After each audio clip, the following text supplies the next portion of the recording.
Bonjour à tous. Alors, nouvelle sortie de ski de rando dans la région de Vrenat.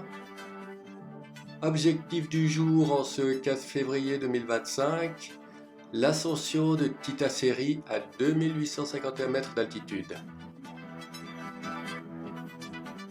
Pour atteindre Titasserie, je ne suis pas passé par le col de Fenestral, qui est l'itinéraire habituel, mais je suis monté directement par la voie de descente.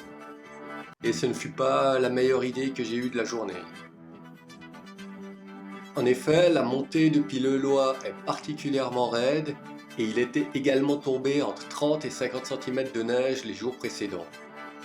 Par conséquent, la montée était très tracée à cause des descentes des randonneurs, ce qui rendait très difficile la recherche d'une trace de montée.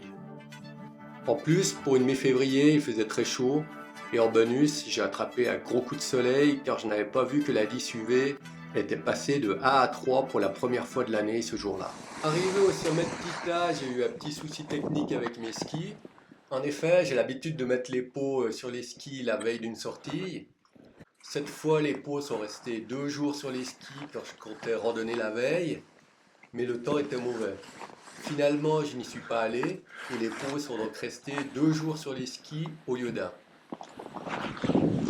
En les enlevant, la neige fraîche a collé aux semelles et je n'arrivais plus à avancer. Mes skis collaient littéralement à la pente. Je n'ai pas tout de suite compris d'où venait le problème, mais en enlevant les skis et en regardant les semelles, j'ai tout de suite vu ce qui n'allait pas. J'ai alors commencé à gratter d'abord avec mes gants, puis avec mes bâtons. Ce qu'il ne faut bien sûr surtout ne pas faire car ça raye les skis. Mais bon, avec l'altitude, la fatigue de la montée et le stress de la situation, on ne prend pas toujours les meilleures décisions. J'ai donc appris 2 choses ce jour-là, ne pas laisser les pots plus d'1 jour sur les skis et ne jamais gratter la semelle de ses skis avec le bout des bâtons.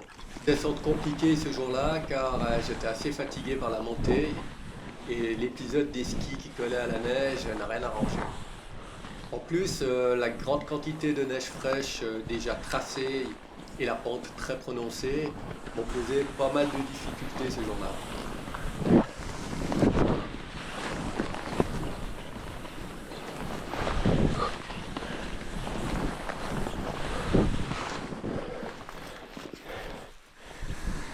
Mais j'ai quand même pu tracer quelques belles lignes dans la descente de Tita.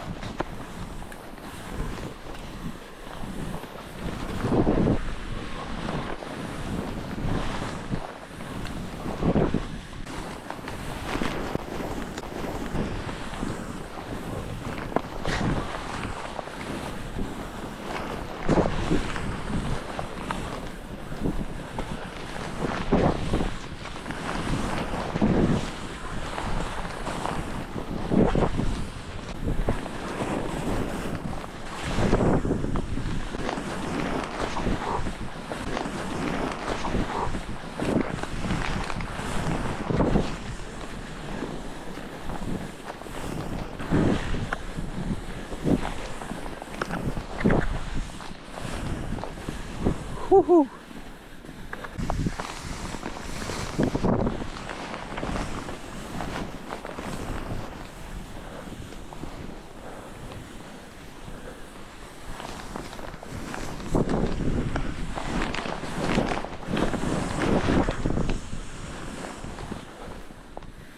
Arrivé au plat de Le Loy, j'ai remis les pots pour environ 20 minutes, jusqu'au moment où la pente permettait enfin de redescendre en direction de Vrenat.